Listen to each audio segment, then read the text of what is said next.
টুসুর আগের দিন মানে পৌষ সংক্রান্তির আগের দিন, পৌষ সংক্রান্তির দিন এবং তারপরের দিন, এই 3টে দিন লোক সংস্কৃতির দিক থেকে অত্যন্ত গুরুত্বপূর্ণ। টুসুর আগের দিন যেটা আমাদের এখানে বলে বাউনি, সেটা সেই গোটা রাত ধরে সেই টুসু গান গেয়ে গিয়ে দল দল এক বাড়ি থেকে আরেক বাড়িতে যায়।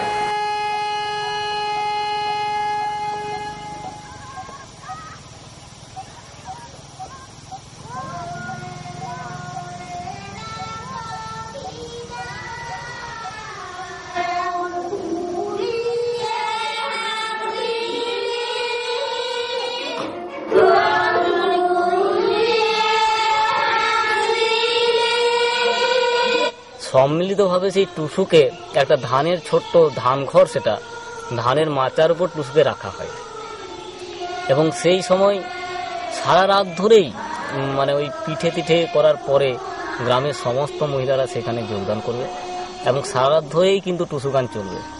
সেখানে জাগরণের গানই চলবে, অন্য কোনো গান চলবে না।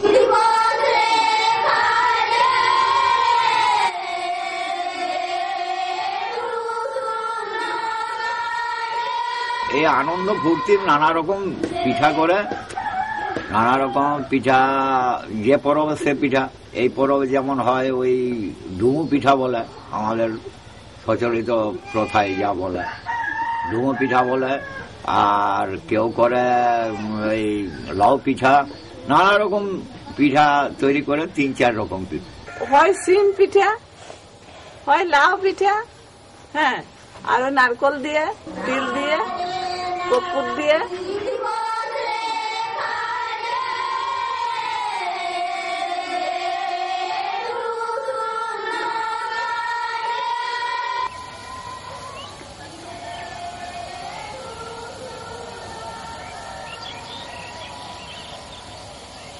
তারপরের দিন টুসুর যেদিন বিসর্জন হয় সেদিন হচ্ছে মকর সংক্রান্তি। সব থেকে যেটা উল্লেখযোগ্য, এই মকর সংক্রান্তি এবং মকরের পরের দিনটাকে বলা হচ্ছে আইখান দিন।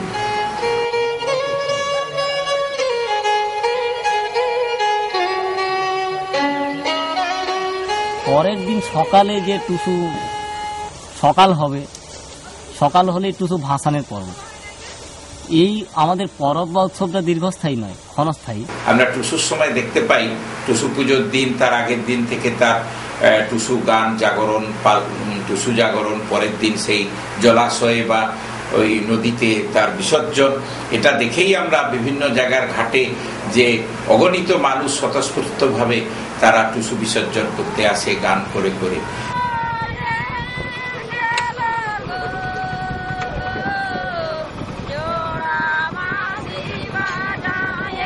ঠিক কান্না সুরের এই গান, কান্না সুরের গান, ওই টুসুর গান মানে ওই কান্না সুরের।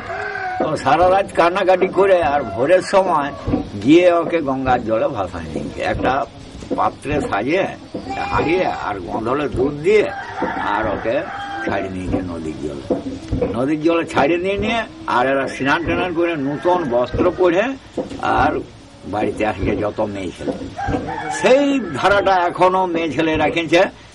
ওই টুসু ভাসাতে গেলে ভাসায় নিয়ে আর ওই 2-4টি কোনো খায়নি ওইখানে, আর নতুন বস্ত্র পরে ঘর আসে।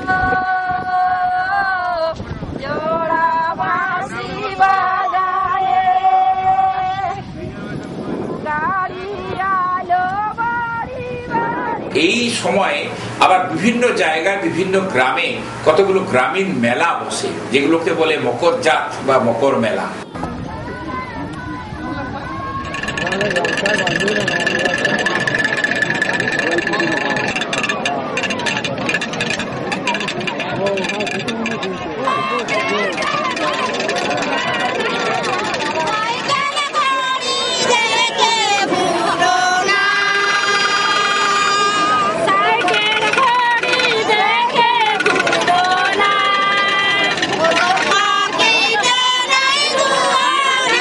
আনন্দ যেটা হয় সেটা কিন্তু স্নান ঘাটে যাওয়া আসার সময় মহিলারা এতই মাতোয়ারা যে মানে ইনসালমূলক গানও হয়, গায়ে লাগা গান হয়, সেখানে ফুর্তি অবাধ স্বাধীনতা দেওয়া থাকে মেয়েদের সেখানে।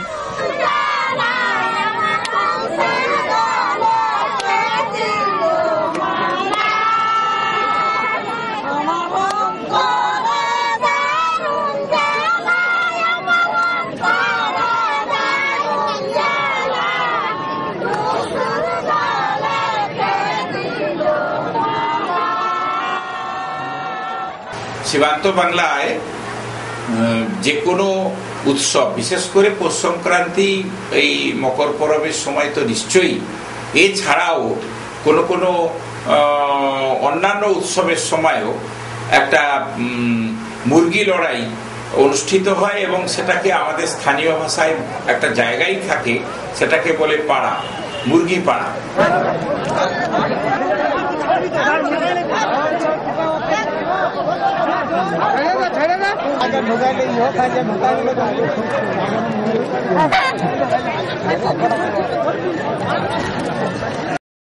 এখন যে মোরগ লড়াইয়ের মধ্যে একটা মনে হচ্ছে যে হিংসতা চলে এসছে।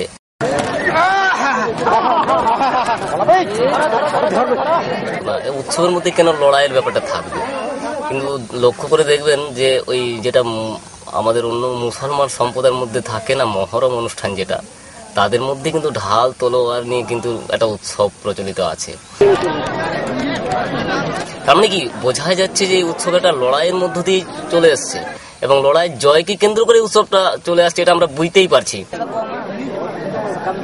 এই টুসু পরবকে কেন্দ্র করে এই যে লোক সংস্কৃতির একটা স্বতঃস্ফূর্ত বিচিত্র সম্ভার আমরা দেখতে পাই এই পশ্চিম সীমান্ত বাংলায়, ঝাড়গ্রামে, বিভিন্ন জায়গায়, এটা লোক সংস্কৃতির দিক থেকে একটা অমূল্য সম্পদ।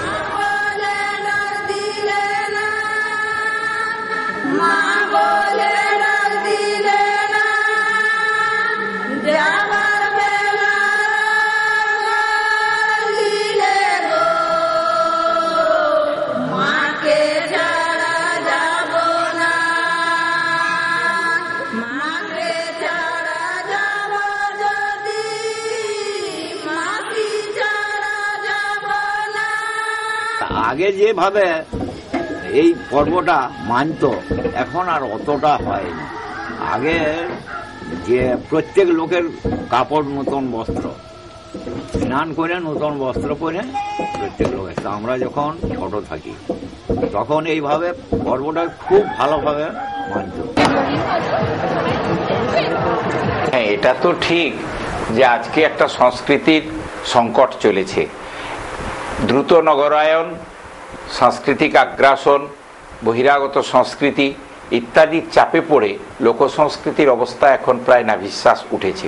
যেটা অদ্ভুতভাবে পাল্টে গেছে যে প্রত্যেক মহিলা যারা এই পরব যেটা বলা হচ্ছে যে স্নান করে সেই গিয়ে তবে সে খাবে বা নতুন বস্ত্র পরিধান করবে, এখন কিন্তু সেটা হচ্ছে কি এতই সেটা মডার্ন পৌঁছে যাচ্ছে জায়গাটা যে সব বাবুরা বাবুরা নয় বাবুদের মতো হয়ে আগেই বাড়িতে স্নান টান করে জামা টামা পরে নদীর ঘাটে বেড়াতে যাবে।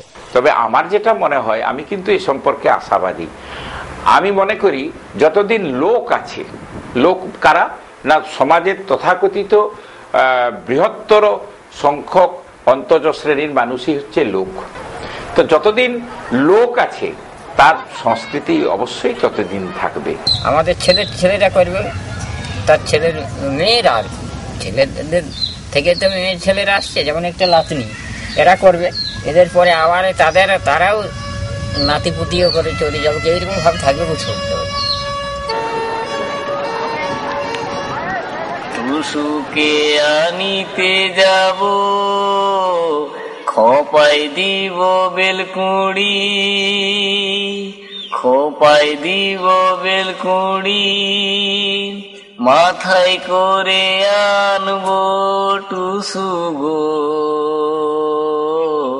হাতে দিব কাকনচুড়ি। জল জল কর টুসু, জলে তোমার কে আছে, জলে তোমার কে আছে, অন্তরে ভাবিয়া দেখো গো, জলে শ্বশুর ঘর আছে, অন্তরে ভাবিয়া দেখো গো, জলে শ্বশুর ঘর আছে।